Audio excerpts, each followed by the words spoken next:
Now I'm turning it back on. Okay, here I go. Second session diagonal. See, I can always go back to where I want to be. I just test out all my options. So it seems like I have tangential thinking. Well, duh. When you can see so much. I mean, we're being invaded by stimuli, I mean. Oh yeah, this is second section. I'm not sure about this. You know, like, I just don't really know what I'm supposed to do there yet, or ever. I've had so much instruction about this, and I've tried so hard to get this, but I think I'm getting it. Just getting it. I mean, keeping that pole, which is why I'm balancing the jelly beans, is I want to see, well, anyway, I'm going to pretend that I just went from here to here because it's more to here because it, wait, so fun. So fun. Now I've forgotten that trick, but see, I'll remember it in like 2 seconds. So that's some information for you marijuana researchers. Okay, so second section, and this is where I was in second section. I was here. Now I would have to be able to sink and drill down with that triangle in my foot, with my palm spring, with my knuckle ball, I mean my heel ball, it's a triangle. And then you can sink and you feel it. And the reason why the jelly beans remain is because I'm suspended from heaven and I'm sinking into earth. And what happens? You just bubble back up. You just bubble back up. Like this. You just bubble back up. And you bubble and bubble and bubble.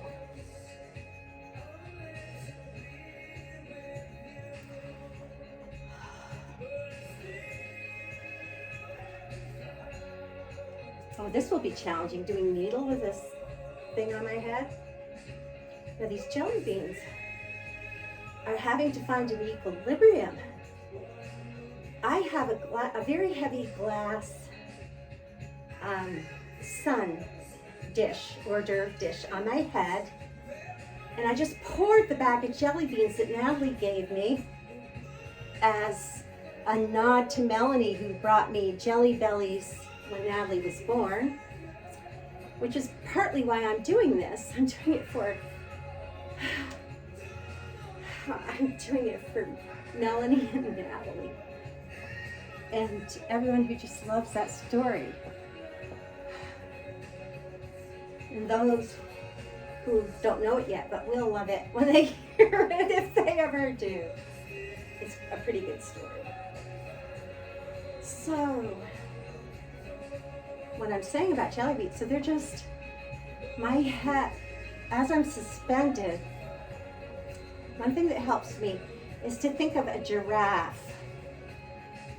I think Claudia helps me with that. Like, are you a giraffe neck? And I told her, I feel it under my scapula. Well, look, the next time you're watching Wild Kingdom or the equivalent, the millennial equivalent, just check out the giraffes and what their necks are like. And that helps because it helps you to feel stability, suspension enough to, you got it. See, I'm not doing it right now.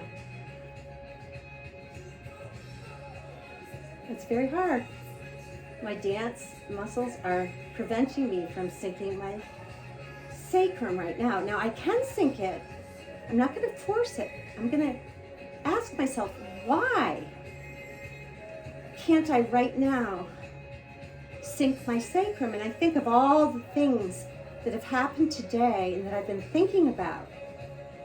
And I'm holding in. I'm scared to sync it.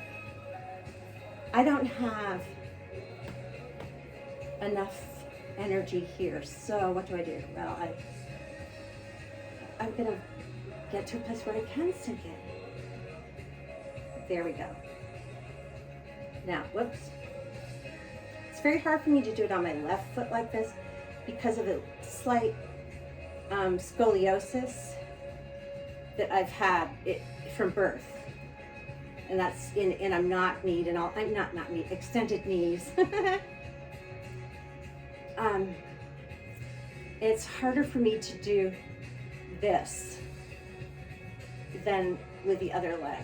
But as you can see, I'm feeling very stable and strong right now. Getting back to Tai Chi, I'm just gonna do, what am I gonna do? Oh, needle, that's right. I was avoiding it because I have never done this correct. I don't get it. I just don't get it. But I'm gonna try it with the new principles I've learned through Kendra and through Long Winds.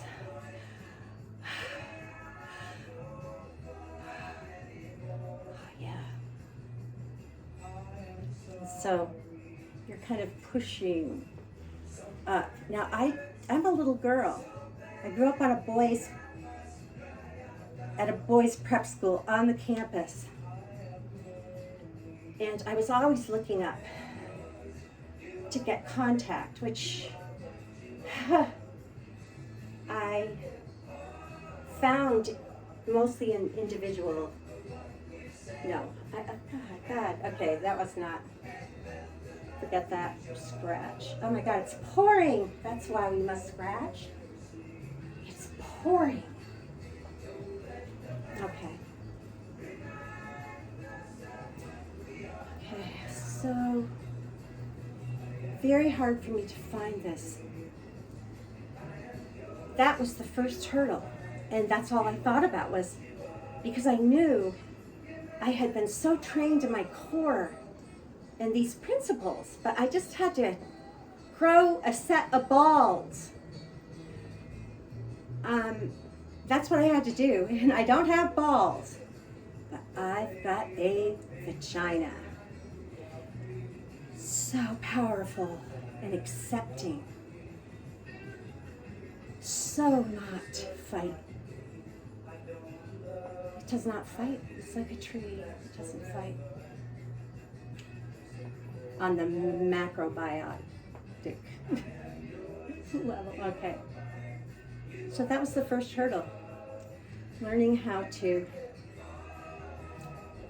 realize that, okay, I'm always sinking down and spiraling. And that's where the power comes from. It's coming from the ground, but it has to be, you're channeling that energy into a spiral spring that when you let your partner go because it looks like a keto, and then wham. It's really powerful. I get that. I love it. But before I go there, it has been fucking hard for me. And I don't know, I don't know when you're talking to me or when you're not. And I have tried. My dance body came back. It's just like a miracle to me because I'm discovering all the things that need to be tweaked. As I am 69 years old, I wish to discover. Now, I can do that, but I can't do what I could do before I had a baby, which was one of those back arches where the flats of your feet arching back touch your lips. I was so flexible. I could almost touch my whole face with the length of my foot. Yep. Little Olga. You remember her? Well, it's not that remarkable a feat, because my feet are quite small. Anyway, this is what I do. I must speak these words because I have this 2-year-old child who thought her mother had died, who was very traumatized as a result of these sudden abandonments that didn't make sense. And so I was selectively mute for about a year and terrified of men. And I've processed all that to the point where I actually connected the dots and said, oh my God, this is me being born. These sensations, cold. My chest was hot and cramping, and my face was so cold like ice, and I was so warm everywhere else, and it was so scary. And I could hear Nita. I knew my mother's voice when I came out. That was Nita. And because I grew up in a boys' prep school, I was in the back rooms while Nita conducted her role as First Lady. As the headmaster's wife, she was amazing. And I was one of her, I was her personal assistant. Or, at times, just her familiar. The good witch and her familiar. Well, anyway.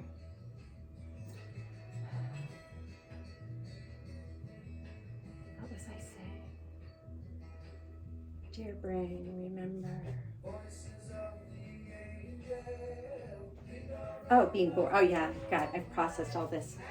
My first hurdle. You have to. If you feel a little shaky, you just go back to it. And it doesn't matter where you are. You can be lying down. It's just you're positioning. Okay, my left is such a challenge to do. But I keep trying to do it. Okay, there, I just did it. Now I have to adjust my whole, because when I sing, it's just like, whoa, I am really strong. So the fighting piece,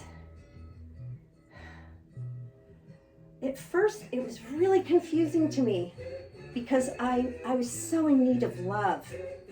My mother was dying when we first, my mother was a dynamo. People adored my mother. My parents were kind of a public figure in the Vermont Academy, Dartmouth liberal circle. I mean, I was on the outside of the Ivy walls, just dreaming about Alice in Wonderland, but man, those Ivy walls are still there, even if we're not. And so I always went to the core of things. When I think of all my memories, I do have not a photographic memory, but I can access almost any anecdotal memory that I actually pulled into my working memory, ferried into my learning center, and then put into my long-term memory, my anecdotal memory. And there have been some lacunae. But out flew the Luna moths with their lovely sweeping shadows and light. Well, anyway. So I can't think in fighting terms. And I'm not aware, honest to God, the first time I ever saw myself dance was when I was 17. I danced for David Stewart and Jim Hormel's incredible Two Sides of Christmas multimedia that they put on in 1972. They were so ahead of their time. Visionary and the executioner, operationalizer. It was amazing. And David wrote this poem that just came. He channeled it. He was only 18. 19. No, he was only 18 and I was 17. And so he wanted me to dance to this poem, to gentle piano music. And so I did. And I have some of the slides from it, but while I was dancing, I was just in such a confident place. And I was in Shepherdston Center, which people who know Vermont Academy know that is the lounge and the dining hall. And there's lots of space for schmoozing in there. Well, all the boys were coming to dinner. The chemistry teacher, I think he borrowed Jack Peters' camera. That's what Jack and Susie and I worked out, kind of. But I remember he had a movie camera. Oh, Jim had one, for Christ's sakes. Jim! It was Jim's camera. Maybe he claims that he doesn't have it, but you don't. Anyway, Jim would know where to get a movie camera. He worked for Campbell Films, for God's sake. So anyway, all these boys were watching me. And I took in their faces, and it was total awe. It was not lust, which I was really used to.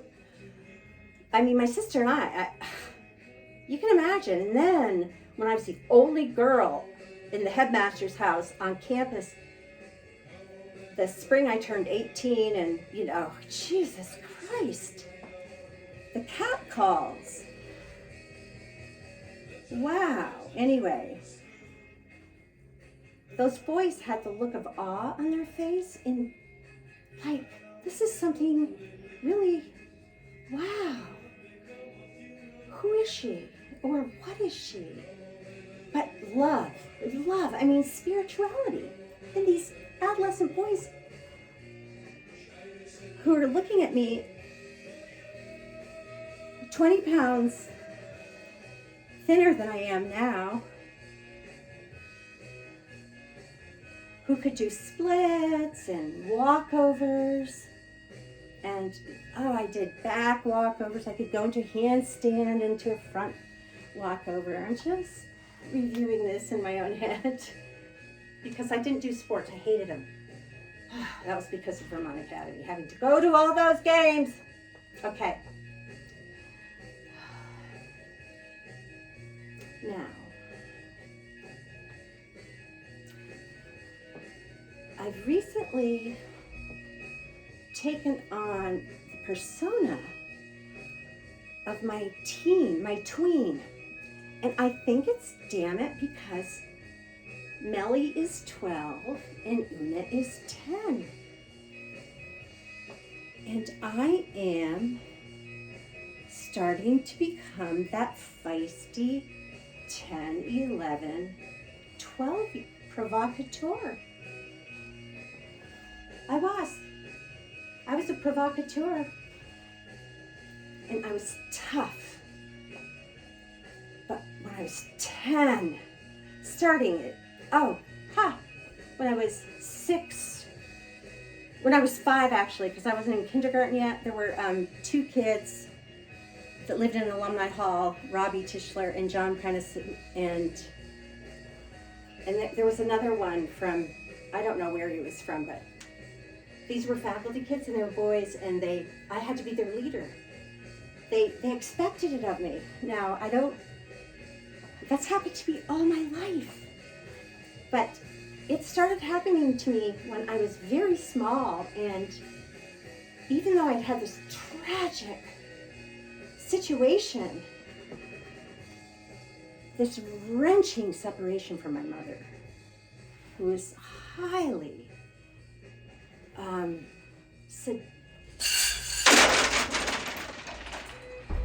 she just got mad at me. Nita, Your ashes are upstairs. These are jelly beans. This is for new life. Oh, I couldn't do it. Oh, okay.